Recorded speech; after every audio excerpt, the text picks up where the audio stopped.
और कोई आभूषण शेष है जिसे फेंककर राम को मार्ग दिखा सको? कहा था ना, तुम कहां हो ये जान भी नहीं पाएगा तुम्हारा राम। देखो इस विशाल सागर को, कैसे पार करेगा तुम्हारा राम। ना दिशा का ज्ञान होगा और ना दूरी का। लंकेश के साम्राज्य में तुम्हारा स्वागत है सीता।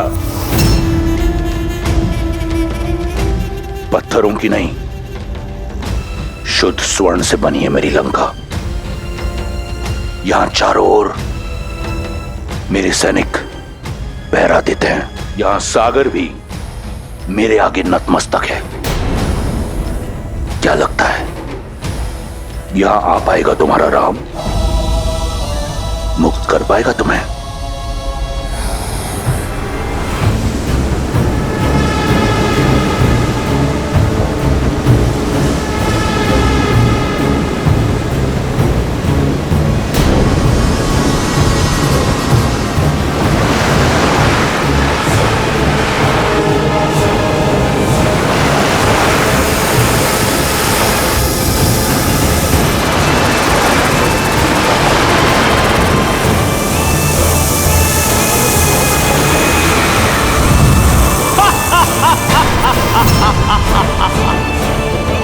लंकेश को नागमाता सुरसा का प्रणाम। आपका सागर सुरक्षित है। जानता हूं सुरसा। इसी प्रकार अपने कर्तव्य पथ पर दृढ़ खड़ी रहो।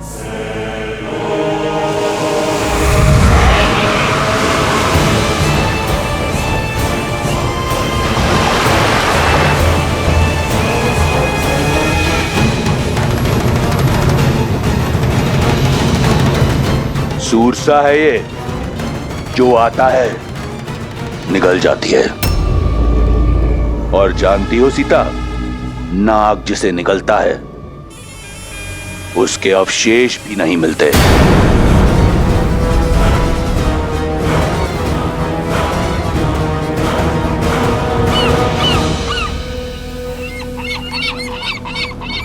इन पक्षियों को देखकर कहीं आशा की उड़ान मत भर लेना सीता। रावण के अधिकार के सागर में पक्षी आ भले ही जाए, पार नहीं कर सकते।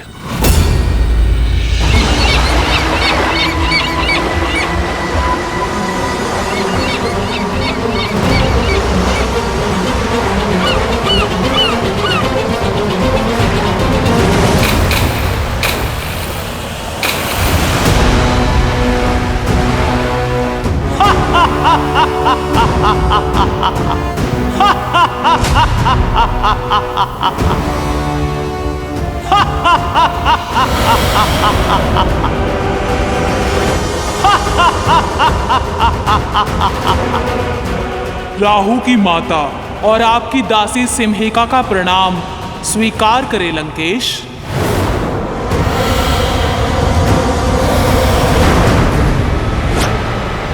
देखा रावण की शक्ति, रावण की लंका को, जहां ईश्वर भी पग धरने से पहले मेरी अनुमति लेते हैं। कैसे आएगा वो तुच्छ वनवासी यहां? कैसे ढूंढ पाएगा तुम्हें? यहां धरा से लेकर वरुण तक सब मेरे दास हैं। मारा जाएगा बेचारा वनवासी तुम्हें खोजने के प्रयास में। जिन श्री राम ने कितनों को महासागर से पार किया, वो अपनी सीता के लिए ये सागर अवश्य पार करेंगे रावण। जिनके स्पर्श से शीला में भी प्राण आ जाते हैं, उन्हें ये सागर स्वयं मार्ग देगा। सीता का विश्वास देख मेरे हृदय में आशा जगती है, किंतु उसकी पीड़ा से मन भर आता है महादेव। इतने जटिल सुरक्षा घेरे को भेद कर कैसे बचा पाएंगे राम सीता को?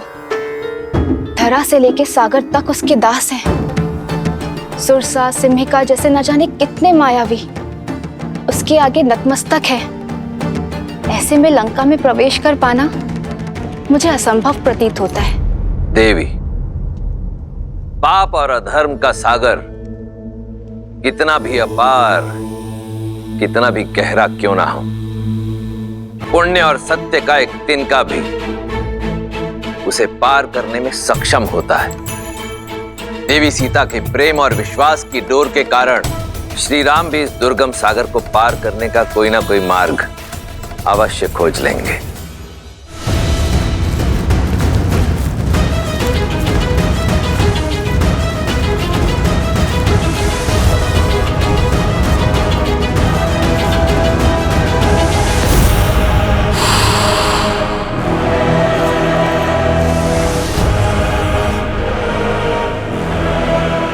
लक्ष्मण, हमें दूसरी ओर से जाना होगा।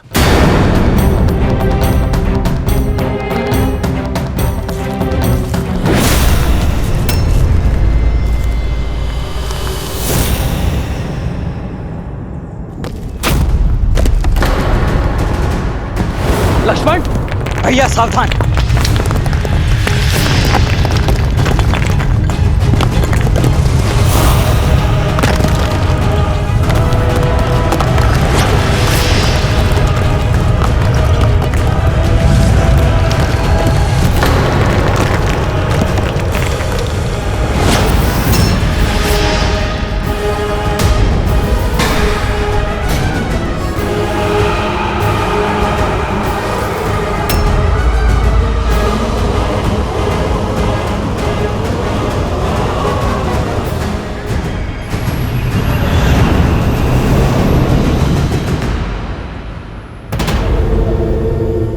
वन के दुखों का अंत हुआ।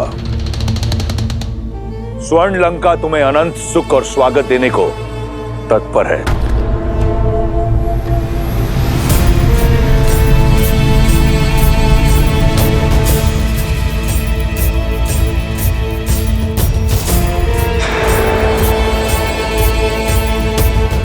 मुझे ज्ञात था कि एक बाण से 2 लक्ष्य तो केवल मेरे रावण भैया ही भेज सकते हैं। मेरे और मेरे पुत्र के प्रतिशोध के साथ साथ उन्होंने अपना प्रतिकार भी ले लिया।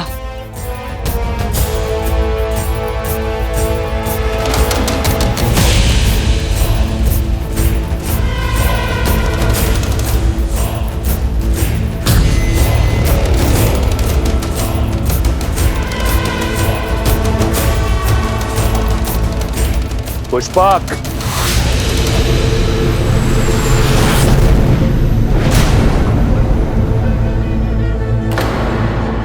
लंकेश कहाँ जा रहे हैं?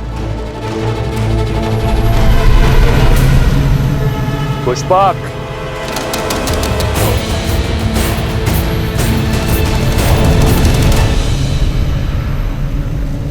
श्री राम।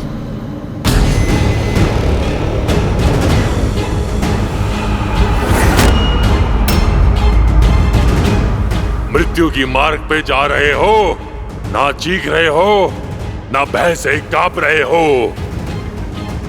कौन हो तुम जिसको मेरा भय नहीं? भय भी स्वयं जिससे भयभीत है, वो तुमसे क्यों भयभीत होगा राक्षस? ठीक से देखो, ये वही हैं जिन्होंने सहस्त्र गजों की शक्ति से युक्त ताड़का का वध किया, अति बलशाली विराट का संहार किया, हर और दूषण समेत 14 सहस्त्र राक्षसों को काल का भोज बना दिया। तो जो सिंह का आखेट करते हैं, तो भला तुम जैसे मूषक से क्यों भयभीत होंगे? मेरा अंत करना सरल नहीं। मुझे तब मारोगे जब मेरी मुट्ठी खुलेगी, और मेरी मुट्ठी खुलेगी नहीं। भैया, इस समस्या का जड़ से ही अंत कर देते। किसने कहा कि हमें तुम्हारी मुट्ठी खोलनी है? हमें तो वो भुजा ही काट देनी है जिससे तुम्हारी मुट्ठी जुड़ी है।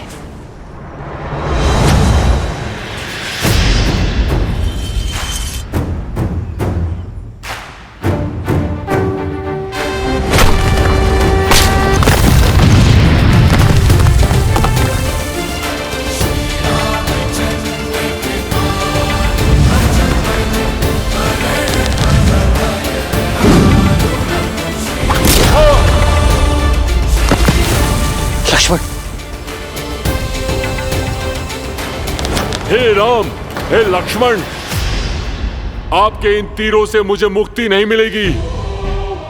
मेरे मोक्ष का मार्ग केवल मेरे अग्नि संस्कार है। तभी मुझे इस नारकीय जीवन से मुक्ति मिलेगी और तभी मैं आपको देवी सीता तक पहुंचने का मार्ग दिखा पाऊंगा। सीते, भैया, माया भी है ये, अवश्य छल कर रहा है। अंत कर देते हैं इसका। रुको लक्ष्मण, ये सीता को जानता है। तुम्हें कैसे ज्ञात है कि हम सीता को खोज रहे हैं? और कैसे जानते हो कि वो कहां है? मेरा ये शरीर भले ही राक्षसीय हो, लेकिन मैं अंदर से गंधर्व हूं। मेरा नाम धानु था। मैं बहुत ही शक्तिशाली था और उसी शक्ति के मद में चूर होकर भयावह रूप लेकर ऋषि मुनियों को अलंकित करता रहा। और एक दिन अज्ञानतावश मैंने ऋषि स्थूलशिला को उत्पात दिखाया और उन्होंने मुझे इसी रूप में रहने का श्राप दे दिया और क्षमा मांगने पर मुक्ति का मार्ग बताया। और जब श्री राम अपने भाई लक्ष्मण के साथ माता सीता को खोजने आएंगे तभी होगा मेरा मोक्ष। रूप चला गया किंतु शक्ति का अहंकार नहीं गया। इंद्रदेव को युद्ध के लिए ललकारा था मैंने, और जब उनके वज्र के प्रहार से मेरा सिर मेरे पेट में घुस गया तब से ये धानु कबंध कहलाने लगा। वर्षों से अपने मुक्ति दाता श्री राम का ही मार्ग देख रहा हूं मैं। तो अब मुझे मेरी सीता का पता बताओ। बताओ कि वो कहां है, किस हाल में। उसके लिए आपको मुझे इस राक्षस देह से मुक्त करना होगा। तभी अपने दिव्य दृष्टि से आपका मार्गदर्शन कर पाऊंगा। शीघ्र ही मुझे जीवित जलाकर मुक्त कीजिए श्री राम। नहीं, किसी को जीवित जलाना महापाप की श्रेणी में आता है। ये मैं नहीं करूंगा। किसी के कष्टों का अंत करना पाप नहीं पुण्य है श्री राम। अब और विलंब मत करिए, मुझे मोक्ष दीजिए ताकि मैं आपको देवी सीता का समाचार दे सकूं।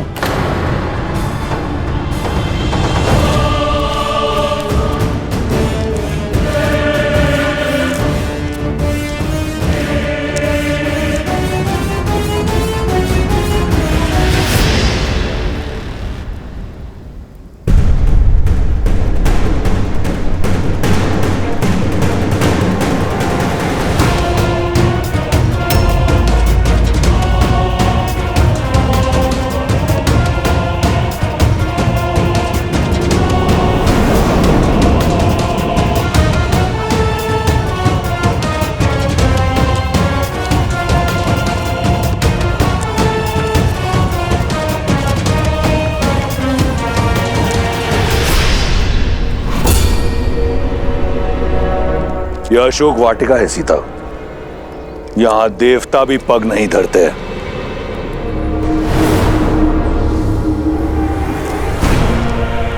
यही सोच रही हूं ना कि लंका का भव्य महल छोड़कर तुम्हें यहां इस वाटिका में क्यों लाया हूं। आओ तुम्हें उत्तर दिखाता हूं। देखो देखो अपने प्रतिबिंब को। वन के कष्टों ने तुम्हारे दिव्य रूप की क्या दशा बना दी है। वल्कल वस्त्रों में लिपटी सीता वो सीता नहीं जिसका परिपूर्ण सौंदर्य मैंने मिथिला में देखा था, जिसे ना पाने की कुंठा आज भी वो एक शत्रु है जिसे मैं परास्त नहीं कर पाया। लंका में माटी से मुरझाई सीता नहीं, स्वर्ण सी चमकती सीता जाएगी। सुंदर आभूषणों और वस्त्रों से सज सीता लंका के महारानी के रूप में मेरे साथ यहां अशोक वाटिका से जाएगी। सीता केवल श्री राम के साथ जाएगी। जब तक इस सीता के शरीर में प्राण है तब तक उसके रोम रोम में केवल श्री राम है। तुम्हारे इन शब्दों का बुरा नहीं लगा मुझे। मैं मैं समझता हूं वियोग की पीड़ा है, धीरे धीरे जाएगी, परंतु मेरा विश्वास करो, अशोक वाटिका का यह सौंदर्य तुम्हारा मन मोह लेगा और एक बार तुम लंका के रंग में रंग लो तो फिर ये प्राण भी मेरे और रोम रोम भी मेरा। मैं जानता हूं बहुत बड़ा निर्णय है, इसलिए कुछ पल के लिए तुम्हें एकांत देता हूं। आज रात हमारा रक्ष विवाह होगा, या तो तुम मेरी इच्छा के आगे झुक जाना, अन्यथा तुम्हें झुकाने का कोई ना कोई मार्ग मैं ढूंढ लूंगा।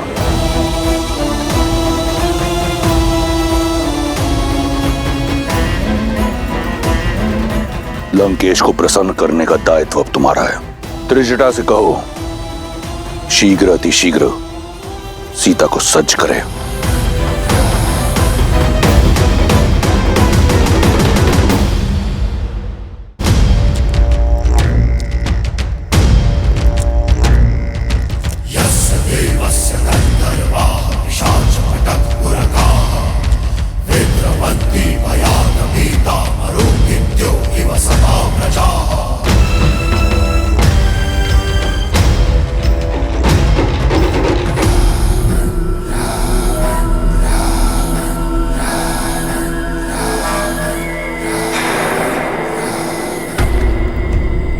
जिन मुखों पर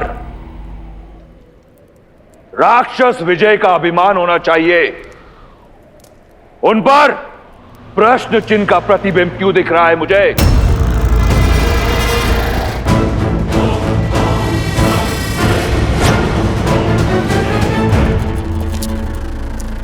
जब विजय का मूल्य विजय से बड़ा हो तो उसका तेज कम हो ही जाता है पिताश्री।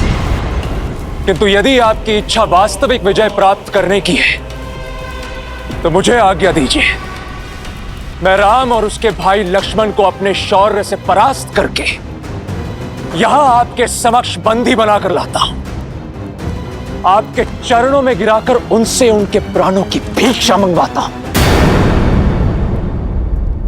किंतु एक शक्तिहीन एकाकी स्त्री को यूं छल से विवश करना, यह विजय नहीं है पिताश्री, कदापि नहीं। और जिस विजय में शौर्य की गरिमा ना हो, वो विजय आपको शोभा नहीं देती। मेघनाद, मुझे युद्ध ज्ञान मत दो। साम, दाम, दंड, भेद सभी ज्ञानों का ज्ञाता हूं मैं। तुम्हारे जन्म की किलकारी से बहुत पहले रावण की विजय का डंका बजता आया है। इस राक्षस साम्राज्य को स्थापित करने के लिए न जाने कितने युद्ध लड़े हैं मैंने, परंतु सारे युद्ध युद्ध भूमि में नहीं लड़े जाते। सीता का हरण एक युक्ति है, एक रणनीति है जो तुम्हारे आयु और अनुभव से बहुत परे है। इसलिए मौन रहो। सीता लंका के योग्य है, चाहे वरण से चाहे हरण से।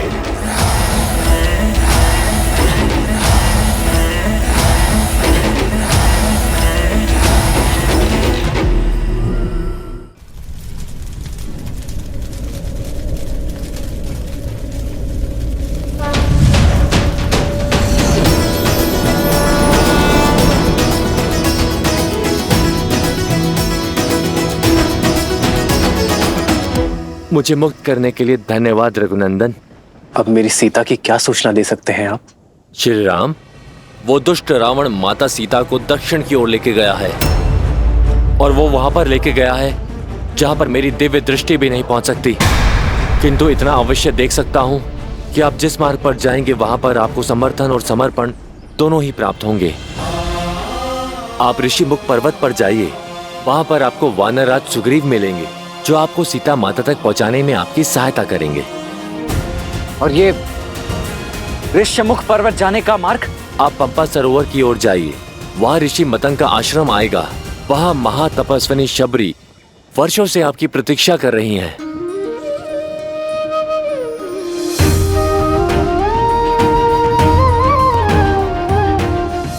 उनकी प्रतीक्षा का अंत भी होगा और साथ ही साथ आपकी आगे की यात्रा का आरंभ भी होगा। और वही आपको बताएंगी कि किससे समर्पण और किससे समर्थन आपको प्राप्त होगा और आप अपनी पत्नी तक कैसे पहुंच पाएंगे।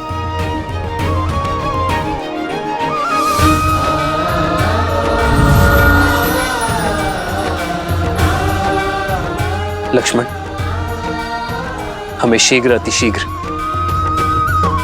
माता शबरी तक पहुंचना होगा। जी भैया।